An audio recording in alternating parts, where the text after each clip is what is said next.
So with German troops bearing down on France, bearing down toward Paris, looking to win the war, France finds a hero. With German troops rolling through Belgium and they're rolling through France on their way to Paris, someone finally did something right.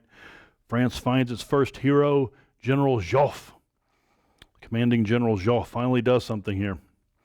He is going to rally the reserves. Most of the French army was caught over by the German border along Alsace and Lorraine and just stuck there, basically. Instead, Joffre is going to start rallying the reserves. Other French troops are coming from all over France to get to the fronts, and they're heading toward Paris. All roads lead to Paris, and so there's a lot of troops pouring into Paris. He will organize an army there and then have it attack out toward the Marne River. Just as the Germans are approaching the Marne, out comes a French army to fight them. Just happens to be a right place at the right time. Here comes this French army out to the Marne River. They're famous for their taxi cabs. All the trucks had been used up and all the trains were used up. So this army has to use taxi cabs. The taxi cabs from Paris will carry the army out to meet the Germans. This is the first Battle of the Marne. They'll be fighting along the Marne for quite a while. This is the first Battle of the Marne as this French army comes almost out of nowhere to hit the Germans on the flank. It's called the Miracle of the Marne, that this French army just happened to stymie the Germans just a little bit and knock them back just a little bit, just stop their offensive toward Paris, and Paris is saved. In fact, the Germans will not reach Paris in World War I. This is just enough to stop the Germans and allows the French to resecure their lines or their defenses around Paris. What happens now is called the Race to the Sea.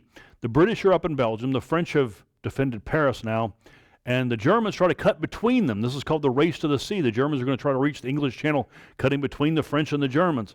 The French are digging in, and in World War I, when you dig in, you dig a hole and all of your fellow soldiers dig a hole, then you can connect these as trenches. And it turns out that once an army digs in World War I, you're much better on the defensive.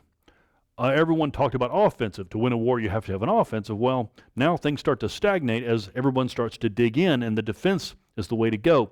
The reason for this is the Maxim gun. There's a machine that is a gun. It throws out 400 bullets a minute. Well, in practical use, probably half that much, but can really throw some bullets out across the fields. And so, invented by a guy named Maxim, this machine gun is the new thing. But it's very heavy, it's huge and heavy, and has to have a stand and a crew of 5 or 6 men. And so it's a defensive weapon. And once this weapon gets set up, it's going to be hard to knock it back. This is going to be a defensive war, World War I. The Germans try to outflank the French, try to cut between the British and the French, and they can't do it. The British and the French will eventually unite their armies together, the British up in Belgium, the French down to Paris, and eventually these lines here of the British up in Belgium and the French defending Paris eventually will all be linked, and then all the way down to Switzerland here, about 400 miles of defensive lines called the Western Front, Germany's Western Front. 400 miles of trenches, and then the Germans will dig in, and this will stagnate for about 4 years, 1914, 15, 16, 17, 18, about 4 years of just men hunkered down in these trenches and trying to attack each other and getting massacred by Maxim guns. These are some pictures of Maxim guns invented by Maxim. And this will be the very cheap, inexpensive weapon. All armies will have these. And so it takes a crew of about 5 or 6 men down in a trench. Here they are practicing with them. This is the weapon of World War I. At least the initial years, it seems unstoppable. Once you dig in with this weapon, no one can take you out, it seems. Here's a picture of a German gun crew. If you notice the Germans here, this will be a picture after the first year. The first year, the Germans had a little spike on their helmet. In the next years, they'll take the little spike off and come to this helmet here. Much better helmet. Kind of reminds you of the Germans in World War II. They'll have the same helmet. Kind of reminds you of the American military today has this sort of helmet. It's a very effective helmet that the Germans come up with.